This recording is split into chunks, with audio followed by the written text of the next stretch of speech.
Hello everyone, this is Vinay Dhankhar and welcome back to my YouTube channel #commerce vibes. तो class 12th accountancy book कर रहे हैं company accounts और chapter है बेटा अपना 7 इश्यू ऑफ शेयर्स। तो अभी जो अपनी वर्किंग प्लेलिस्ट चल रही है इसी चैप्टर की है और जितने भी क्वेश्चन थे मैंने सीक्वेंस से करा रखे हैं, क्योंकि इस चैप्टर में ना अब तक जैसे मेरे स्कूल के बच्चों को भी कोई दिक्कत नहीं आ रही थी, लेकिन इस चैप्टर में तो उनको भी बिल्कुल एक ही क्वेश्चन में नई बात आ रही है, बिल्कुल बहुत ज़्यादा कन्फ्यूज़ है। तो इसलिए मैंने सीक्वेंस से थोड़ा टाइम तो लग रहा है, क्योंकि लगभग 10 दिन तो मुझे भी हो गए इस टॉपिक पे वीडियो डालते, तो थोड़ी लंबा चलेगा क्योंकि थोड़ा सा कॉन्सेप्ट अलग है, नई चीज़ सीख रहे हैं। थ्योरी तो कर ली थी तुमने, थ्योरी तो तुम लगभग बीएसटी में यही चीज़ें थी, थोड़ी बहुत आ गई थी अपनी, लेकिन प्रैक्टिकल में हर क्वेश्चन में नई बात आ रही है। तो थोड़ा सा मेरे स्कूल वाले बच्चे कंफ्यूज हो तो मुझे लगा आप लोग भी होंगे, इसलिए मैं थोड़ा सा हर वीडियो में सारा का सारा कॉन्सेप्ट करवाने की कोशिश कर रही हूँ। किसी बच्चे की फिर भी कोई दिक्कत रहती है, नहीं होता है, तो बेटा वो कमेंट सेक्शन में डाले, आपकी प्रॉब्लम जरूर ली जाएगी, ठीक है। तो इस वीडियो में करने वाले हैं क्वेश्चन नंबर 43। तो देखिए एक बार question number 43। Vikram limited issues 50,000 shares of 10 each a premium of 1।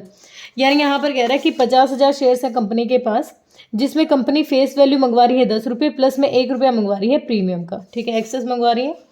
3 application पर मंगवाए हैं कंपनी ने, 3 रुपये एप्लीकेशन पर मंगवाए हैं। 4 अलॉटमेंट पर मंगवाए हैं। अलॉटमेंट पर जो 4 मंगाए हैं उसमें से 3 अलॉटमेंट के हैं और 1 हमारा किसका है, प्रीमियम का है। 2 रुपये कंपनी ने किस पर मंगवाए हैं, फर्स्ट कॉल पर मंगवाए हैं। जो बैलेंस है उसको क्वेश्चन कहता है रिक्वायरमेंट होगी तो मंगवाएंगे, बैलेंस व्हेन रिक्वायर्ड। 3 4 7 2 9 और 2 11, यानी फाइनल कॉल पर 2 रुपये आएंगे और ये जब जरूरत होगी तब क्वेश्चन मंगवाएगा, ठीक है। एप्लीकेशन वर रिसीव्ड 46,000। अब इसमें से एप्लीकेशन कितने आई, 46,000 की आई है, मतलब 4,000 से कम आई है। तो यानी ये जो कम पेमेंट आती है ना, तो कम मतलब जो सब्सक्रिप्शन आता है ना, तो इसका मतलब होता है अंडर सब्सक्रिप्शन, मतलब जितनी हमने शेयर इशू किए वो सारे सब्सक्राइब नहीं हुए, कम हुए, तो ये है अंडर सब्सक्रिप्शन हमारा।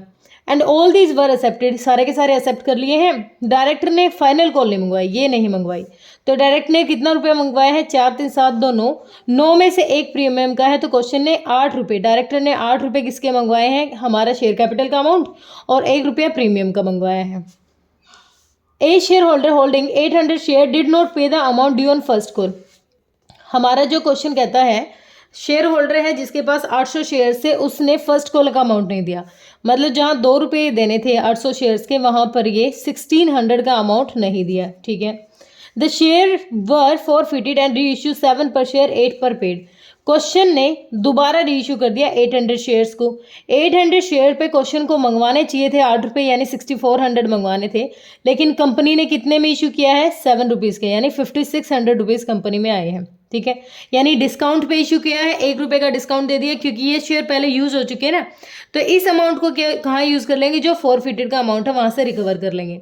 कैश बुक करना है और जर्नल प्रिपेयर करनी है। तो देखिए एक बार थ्योरी के कॉन्सेप्ट में सबसे पहले एप्लीकेशन पे देख देते हैं। कंपनी ने जब शेयर इशू किए थे तो बैंक में पैसा आया होगा, बैंक डेबिट हुआ होगा, 46,000 हमारे क्या हुआ है, सब्सक्रिप्शन हुआ है, 46,000 का सब्सक्रिप्शन आया है। 0 3 6 18 12 और 1 13, हमारी पेमेंट कितनी आई होगी बैंक में, एप्लीकेशन का पैसा आया होगा, bank account debit to share application. तो शेयर एप्लीकेशन का पैसा अपने पास आया है, शेयर एप्लीकेशन अकाउंट, कितनी पेमेंट आ गई, 1,38,000 की बैंक में अपनी पेमेंट आ गई, ठीक है, ओके। तो नेक्स्ट जब इस पेमेंट को ट्रांसफ़र किया होगा तो एंट्री क्या की होगी हमने, शेयर एप्लीकेशन के पैसे को share application account debit, application account debit, कितना अमाउंट, 1,38,000 टू शेयर कैपिटल में ट्रांसफ़र कर देंगे। शेयर कैपिटल नरेशन क्या हो जाएगी, अकाउंट की एप्लीकेशन का पैसा कहाँ ट्रांसफर कर दिया हमने, शेयर कैपिटल में, being share application money amount transfer to share capital, ठीक है। सेकंड क्वेश्चन मंगवाएगी किसका, अलॉटमेंट का पैसा। तो अलॉटमेंट का पैसा जब कंपनी मंगवाएगी तो कैसे मंगवाएगी, देखो एक बार, कंपनी को मंगवाना है शेयर अलॉटमेंट का पैसा, share allotment account debit. Question को कितना मंगवाना है, 3 रुपये तो किसके हैं, एप्लीकेशन के, टोटल 4 रुपये मंगवाएगी, 4600 पर कंपनी 4 रुपये मंगवाएगी, 0 0 4 16 17 18, 1,84,000 हमारा शेयर कैपिटल का कंपनी मंगवा रही है, लेकिन इसमें से शेयर कैपिटल का कितना है, टू शेयर कैपिटल अकाउंट, और सिक्योरिटी प्रीमियम रिजर्व का कितना है, सिक्योरिटी प्रीमियम रिजर्व का अकाउंट कितना है, देखो 3 रुपये तो हमारे 4600 पर 3 रुपये तो हमारे अलॉटमेंट के हैं, 3 6 18, 3 4 12 और 13, ठीक है। 1,38,000 तो हमारे अलॉटमेंट के हैं। 4600 पर 1 रुपीज़ हमारा 4600 किसका है, हमारा अलॉटमेंट का। 4600 पे, एक मिनट, 46,000 है, सॉरी 46,000 तो हमारा प्रीमियम का पैसा है और ये शेयर कैपिटल का है। तो इसका मतलब 1,38,000 तो हमारा कहाँ जाएगा, शेयर कैपिटल का पार्ट है, और 46,000 हमारा सिक्योरिटी प्रीमियम रिजर्व का है। तो बैंक में कितनी पेमेंट आ जाएगी, बैंक में तो पूरी आ जाएगी क्योंकि कोई भी कॉल इन एरियर नहीं। तो bank account debit to share allotment आएगा। ये एंट्री हम लिखेंगे नहीं क्योंकि हमने कैश बुक बना रखी है। कितना अमाउंट, 1,84,000 बैंक में आ गया, ठीक है। अब क्वेश्चन मंगवाएगा सेकंड कॉल का पैसा, क्योंकि फर्स्ट कॉल का पैसा, क्योंकि फाइनल कॉल तो क्वेश्चन ने मंगवाई नहीं रखी। तो share first call account debit, first call account debit to share capital, to share capital account. अब क्वेश्चन ने मंगवाया फर्स्ट कॉल का पैसा। फर्स्ट कॉल पे 2 रुपये मंगवाने थे, तो 46,000 पर 2 रुपीज़ मंगवाएगी, 0,00249, 92,000 कंपनी के पास आने चाहिए। 92,000 कंपनी ने फर्स्ट कॉल का पैसा मंगवा लिया, ठीक है।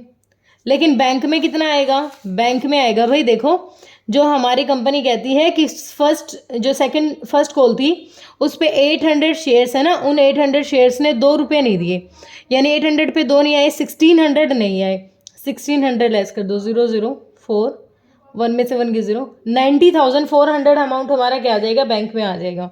जो नहीं आया उसको रिड्यूस कर देंगे। तो फर्स्ट कॉल पे कितना पैसा आया, टू शेयर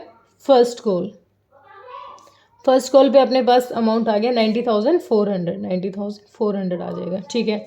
उसके बाद फाइनल कॉल का क्वेश्चन ने मंगवाया ही नहीं है। तो अब कंपनी ने क्या किया, जो ये पेमेंट नाम नहीं मिली ना कंपनी ने, तो इन 800 शेयर्स को क्या कर दिया, फॉरफीट कर दिया। तो फॉरफीचर की एंट्री क्या हो जाएगी, फॉरफीचर की एंट्री हो जाएगी share capital account debit, share capital account debit. Share capital पे कंपनी को कितना रुपए मंगवाने चाहिए थे, यहाँ पर हमारे 800 शेयर्स थे, 800 पे 8 ही रुपये मंगवा रही है ना कंपनी, पूरे नहीं मंगवाई। तो कंपनी को 6400 रुपये, 6400 चाहिए थे, ठीक है। लेकिन जो नहीं आया फर्स्ट कॉल पे, कितना नहीं आया, फर्स्ट कॉल पे 2 रुपये मंगवाने थे कंपनी को और 1600 अमाउंट नहीं आया।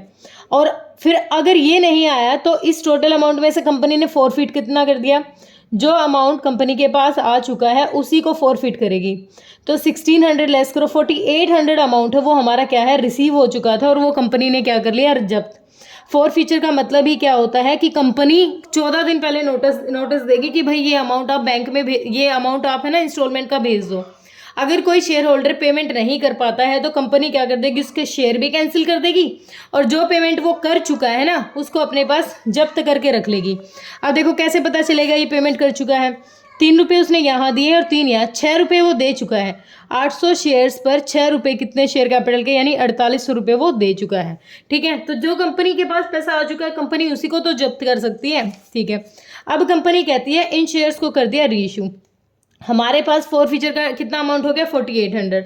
अब कंपनी कहती है इन शेयर्स को कंपनी ने रीइश्यू कर दिया, रीइश्यू किया तो एंट्री क्या हुई होगी, bank account debit to share capital, to share capital account.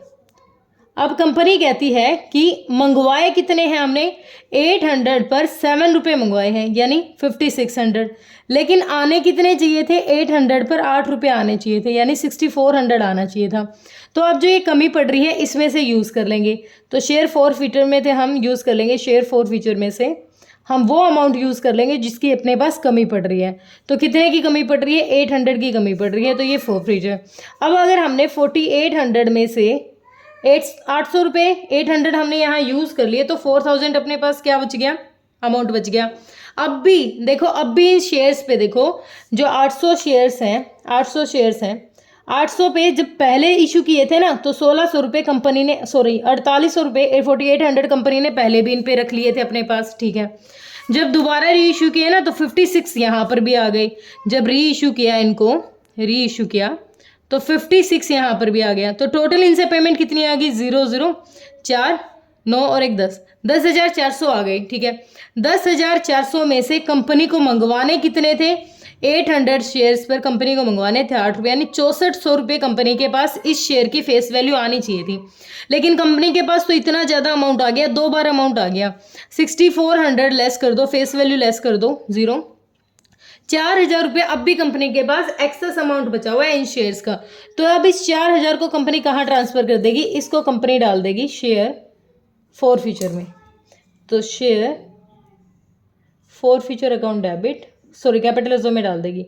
For future account का जो अमाउंट है, फॉर फ्यूचर अकाउंट डेबिट कितने से, 4000 से। किस में ट्रांसफर कर देंगे, capital reserve to capital reserve. मेरे साथ हमेशा ही ऐसा होता है कि देखो मैं फॉर्मेट तो बना लेती हूँ नीचे, देखो मैंने यहाँ फॉर्मेट बना लिया जर्नल का और एंट्री सारी यहीं कर दी, बिल्कुल बस ध्यान ही नहीं रहा इसी पेज को इजी है। चलो कोई नहीं, दिक्कत नहीं। अब देखो हमारे पास यहाँ पर भी बैंक में पेमेंट आई है कितनी, 5600 की। तो टू शेयर कैपिटल यहाँ पर कितनी अमाउंट आ गई, रीइश्यू के टाइम पर 5600 हमारे बैंक में फिर से आ गई। ठीक है, टोटल कर लो। एंट्रीज तो अपनी ओके हो गई है, बस 2 ही चीज़ें करनी थी, बैंक का टोटल करना है और ये कैपिटल रिजर्व में जो ट्रांसफर करेंगे ये अमाउंट निकालना है, ये अपना ठीक है। इसको टोटल कर लेते हैं, 0 0 और 4 4 10, अच्छा 1 5 4 9 9 और 8 16 17 और 1 18 और 8 9 9 18 19 20 21 और 4 4,18,000 4,18,000 इधर भी लिख लो। बाय बैलेंस CD कितना हो जाएगा अपना, 4,18,000। बिल्कुल ओके रिपोर्ट है, हमारा बैंक का बैलेंस भी मैच कर रहा है और 4000 रुपये जो हमने कैपिटल रिजर्व में डाले वो भी मैच कर रहा है। ठीक है, क्लियर हो गया होगा, बेसिक था क्वेश्चन। कोई दिक्कत परेशानी होती है तो वीडियो को दोबारा देख लेना, फिर भी लगे कि नहीं मैडम नहीं बन रही है बात तो बेटा कमेंट सेक्शन में डाल दीजिए। Thank you so much.